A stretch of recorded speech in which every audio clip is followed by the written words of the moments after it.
Hey YouTube, Case Against Faith here with another video from Serbia. This time I'm responding to DavidFunk's response to CultOfDusty's video, where Dusty argues that Jesus never existed. For people that don't know Dusty, he's a YouTube atheist, comedian, satirist. In David's comments, he indicates that the purposes of his video was not to be a rigorous refutation of Dusty, but primarily to ridicule what he feels are Dusty's poor arguments. I'm not intending to argue specifically that Jesus did not exist. In fact, what I believe is the most reasonable position on the subject, at least for the layman, is agnosticism. Maybe he existed, maybe he didn't. The primary reason why I say that is indeed there is bias on both sides, and thus the layman is likely not able to discern whose arguments are best. For example, take the Josephus testimonium, the reference to Jesus in Josephus's Antiquities. People who argue that Jesus is a myth are going to say the testimony was entirely fabricated. Joseph never said anything about Jesus, is what they will say. Christians, on the other hand, are going to argue that there was a genuine reference to Jesus. And to tell the truth, arguments that at least sound good for both positions can be made.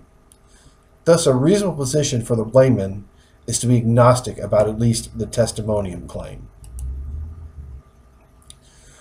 So if I'm not going to argue that Jesus did not exist, well, what am I here for? I'm simply here to argue that Dusty's points were more valid than David's ridicule implies. Now, to be sure, I totally agree that Dusty didn't provide a rigorous defense of mythicism, but then I don't expect a rigorous defense of any complex subject from a few minutes by a YouTube satirist. Further, I realize that David, if he were to spend more time and spent time to do a serious rebuttal, I'm sure he could do a better job. But merely based upon his counter arguments that he did provide, it's really clear that David really just doesn't know as much as he thinks he does. And Dusty's points, while not always on the mark, are at least better than David implies. So I'm going to spend just a minute to make a quick rundown of Dusty's points and David's responses in brief. David said that nobody wrote about Jesus at the time of his claim that Jesus lived. David's response implies that there were so many messianic claims at the time that you really can't expect people to have written about them all. Dusty says that we have no artifacts to show that Jesus existed, and David seems to imply that we don't necessarily expect artifacts of Jesus either. Dusty says that Jesus didn't write anything himself, and David's response is that Alexander the Great didn't write anything down either, and nobody thinks that Alexander the Great is a myth. Dusty says there were historians who kept track of cults and none of them wrote anything about Jesus. David doubts there are even worse such historians. Dusty says that there were no Roman records of Jesus' execution. David said Roman records are lost. Dusty says nothing was written about Jesus for, quote, decades and decades and decades, unquote, after Jesus died. David responds that Apostle Paul didn't write that long after Jesus' death. Dusty says that the Josephus testimony was a complete forgery. David says it's only an interpolation. Dusty says it was Eusebius, specifically, that forged the testimonium, and David asks for evidence for this claim. In my response, I'm going to refer to the writing by Richard Carrier on what is known as the Rubicon analogy. Some Christians have claimed that the evidence that we have for Jesus' resurrection is as strong as the evidence for Caesar crossing the Rubicon. Now, of note, Carrier is only comparing to the resurrection, while this discussion we're having here is just about whether Jesus even existed or not. So it's not an apples-to-apples comparison, but even so, some of Carrier's points are directly applicable to this discussion. Carrier points out various types of historical evidence that we could potentially have. We could potentially have physical artifacts. For example, someone could have built an inscription in stone, Jesus the Savior was crucified here. And then we could say this inscription could be dated to within a few years of the event. Something we potentially could have. Jesus could have written things down himself. He could have done it before the crucifixion, or even after he came back, assuming he came back. We could have references to the event by scholars of the day. Now, the fact that we don't have these does not mean that he did not exist. That is not the point. The point is that there are things that we could have and don't. Even if the reasons David gives for why we don't have them are 100% correct and reasonable, the bottom line is we still do not have them. And if we did have at least some of them, we could have stronger evidence that Jesus did exist. Excuses for why we have no evidence, or even valid reasoning as to why we don't have such evidences, still means we don't have such evidences.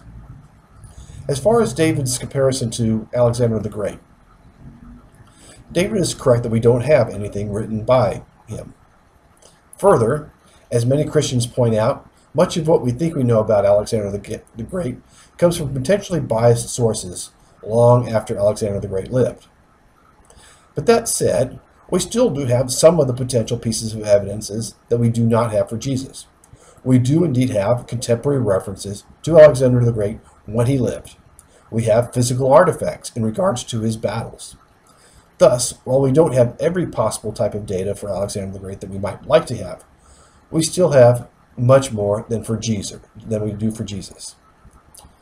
Furthermore, actual historians on Alexander the Great acknowledge the fact that much of what we have and what we think we know about Alexander the Great comes from dated and or biased sources, thus adding uncertainty to our knowledge of him. And this, by the way, is something that Christian apologists never, ever address, and that is uncertainty. All historical knowledge has margins of error. Everything we think we know about history has some chance of being wrong. Richard Carrier said that if some historical fact is considered to be 90% certain to be true, that's about as good as a guaranteed fact as you can get, particularly in ancient history. And yet, if your chances of surviving a car trip to the store were only 90%, nobody would ever drive. If the best you could ever dream of in historical certainty on ancient history is about 90%, then even if Christian arguments were just totally rockin' awesome, there would still be a 10% chance that Christians would be totally wrong and end up in some other deity's hell or something. So now that given that we can say that at the very least Christian claims have less evidence than for some other events of the time, such as Caesar's crossing the Rubicon and the existence of Alexander the Great, we can say there is a higher level of uncertainty about Christian claims, even if they're decent claims. They are lower, they have to be, by necessity, lower certainty than things that have more evidence. And that is what Christians never address. How certain are they of their claims? Can they say their claims are 90% certain to be true? 70%? 60%? What reasonable level of uncertainty can they present to their arguments? And that is the subject of Carrier's book, Proving History. That all claims of history have uncertainty, but that the goal of a historian should be to try to estimate how certain they are of their claims. But Christians will never do that. If they were to ever admit that there was some uncertainty in their claims, then they'd have to admit that their God left salvation up to uncertainty, where nobody could really know if they were saved or if they are not. And that is among the most dishonest things about Christianity, the refusal to address uncertainty. Now, I agree that was a bit of a detour in the discussion, so let me get back to Dusty versus David. Dusty said that nothing was written for, quote, decades and decades and decades, unquote. And David is completely correct to point out that Apostle Paul did not write all that long after Jesus' alleged lifetime. If I remember correctly, I think that the earliest epistle is dated to something like around the year 45, 50, something like 15, 20 years after Jesus' alleged life and death. So more than a decade, but not decades and decades and decades. Okay, so fair enough point by David on that.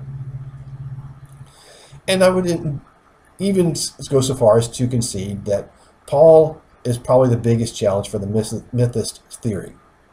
If Paul was writing so shortly after Jesus' life, he still could have gotten a lot wrong about Jesus, but you would certainly think that he would at least know whether there was a Jesus or not. I think so, right? I mean, it wasn't that long. I mean, people know who lived 10 or 15 years ago. I mean, even if they get a lot of things wrong about them. But that hinges on exactly how one interprets Paul.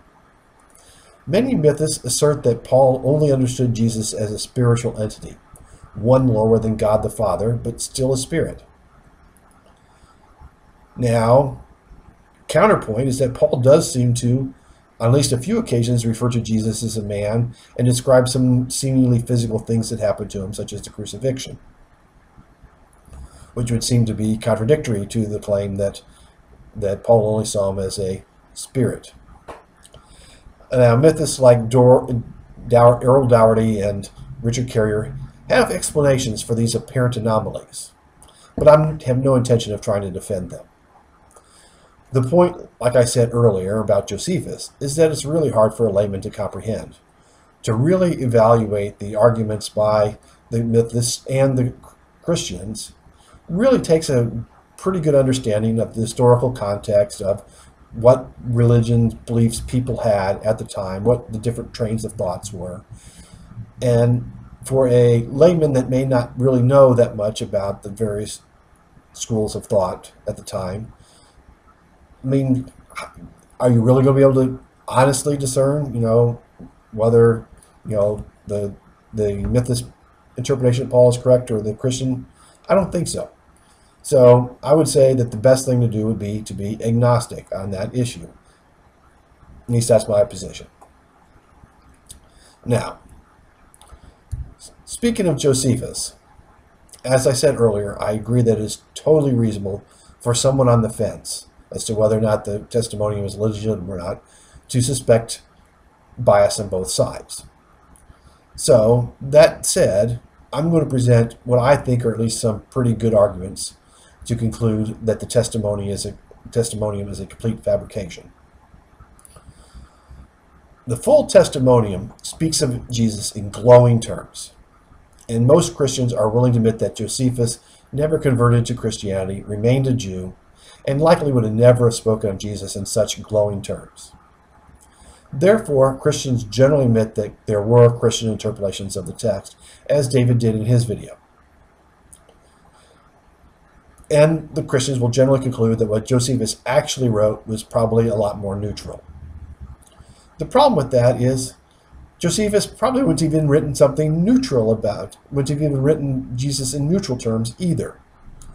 Josephus was funded by Romans, and among the purposes of his writing was to support Roman authority and condemn challenges to it. Josephus does write about other would-be messiahs and cultural outsiders, and doesn't speak of them neutrally. He condemns them. Thus, it is reasonable to conclude that Josephus wouldn't have written about Jesus in even neutral terms. Additionally, no Christian seems to have quoted the testimonium until around this time of Eusebius. Dusty stated as a fact that Eusebius forged the testimonium. David asks for evidence, and David's request is a fair request, and I don't think there is direct evidence that Eusebius forged it. I think it's been speculated that Eusebius did the forgery, but I don't think that it can be stated as a fact. But given that Christians don't seem to have quoted the testimonium until around the time of Eusebius, gives reason to suspect that the forgery did occur around that time, whoever did it, Eusebius or otherwise. There were early critics of Christianity who charged that there was no Jesus, and Josephus, had he mentioned Jesus neutrally, would have been useful to Christians and would have quoted it. Even if what was originally there was totally condemning of Jesus, said, oh, it was a great thing that Pontius Pilate executed him. Even that would have been useful to a Christian to say, see, he lived, and even the Jews, this Josephus guy is condemning, he's just another Jew condemning the great Lord Jesus, but he knows he existed. So that would be whether it was positive, negative, or neutral by Josephus. If he had said something, we can reasonably expect that other Christians would have used that as a reference. But perhaps the biggest reason to suspect forgery is that if he had written anything about Jesus, Josephus surely would have written much more. Josephus was writing Jewish history. He was keenly interested in the various sects of Judaism and studied them extensively, spent time with various sects. For example, he wrote extensively on John the Baptist. Jesus, as depicted in the New Testament, was bigger than the Beatles, so to say, drawing crowds of thousands. And yet, seemingly all Josephus has to say about Jesus was, well, there was this Jesus guy. End of story. Move along. That's basically it. This simply fails the smell test. The brevity of the testimonium itself points to it being a complete fabrication. As I said, I understand if someone who was on the fence to begin with would suspect that what I just said was biased, but just remember that Christians' counter-arguments would be biased as well. So if you don't really have enough background knowledge to really evaluate the arguments, the reasonable conclusion would be agnostic on the testimonium and simply say that maybe there was something original, maybe there wasn't. Now let me get to the biggest howler of David's video. Dusty said that there were historians writing at the time of Jesus, including those who were documenting various cults, and yet none of them mentioned Jesus. David asked just exactly who are all these historians? All we have is Josephus, and that's it. Dusty didn't mention specifically who he was talking about, but he probably meant Philo or perhaps Pliny the Elder. Both were contemporaries of Jesus and wrote extensively on Judaism, for which we have a lot of their writings. There are other possibilities that Dusty could have been referring to, such as Seneca the Younger, or perhaps Dusty meant some of the slightly later historians that weren't actually contemporaries of Jesus, but nevertheless wrote about the time of Jesus, such as Plutarch and Justus of Tiberias. Now, it's true that not all of these works of these authors survive, such as the writing of Justus of Tiberias is lost. But we do have a quote from a Christian scholar saying that he's read Justus of Tiberias and it doesn't mention Jesus. Here's the thing. Many works are indeed lost, but bits and pieces of overall lost works are preserved through other scholars quoting them. We could be reasonably certain that if Jesus was mentioned in a lost work by some of these scholars, the fact that the least were mentioned by him would have been preserved by some other Christian author. Maybe not every mention of Jesus would have happened to have been preserved, but it strains credibility to suggest that every such reference to Jesus would be lost. As I noted, when Dusty said that nobody living at the time of Jesus mentioned him, David sarcastically replied, oh, gee, like every messianic figure is going to have people writing about him. Well, if Jesus was just another messianic figure, then maybe David would have a point. But Jesus wasn't just another messianic figure. He was bigger than the Beatles, drawing crowds of thousands on numerous occasions. As Richard Carrier points out, we can summarily rule out the existence of a Jesus remotely like the gospel Jesus, simply because somebody of the educated elite would have noticed and written about him, and something of that would have survived. Now, it's harder to know for sure if maybe there was some Jesus who was a small-time messianic figure that got blown up larger and that these crowds never happened. That's a lot harder to know. But we can state with a very high degree of certainty that no Bible Jesus existed.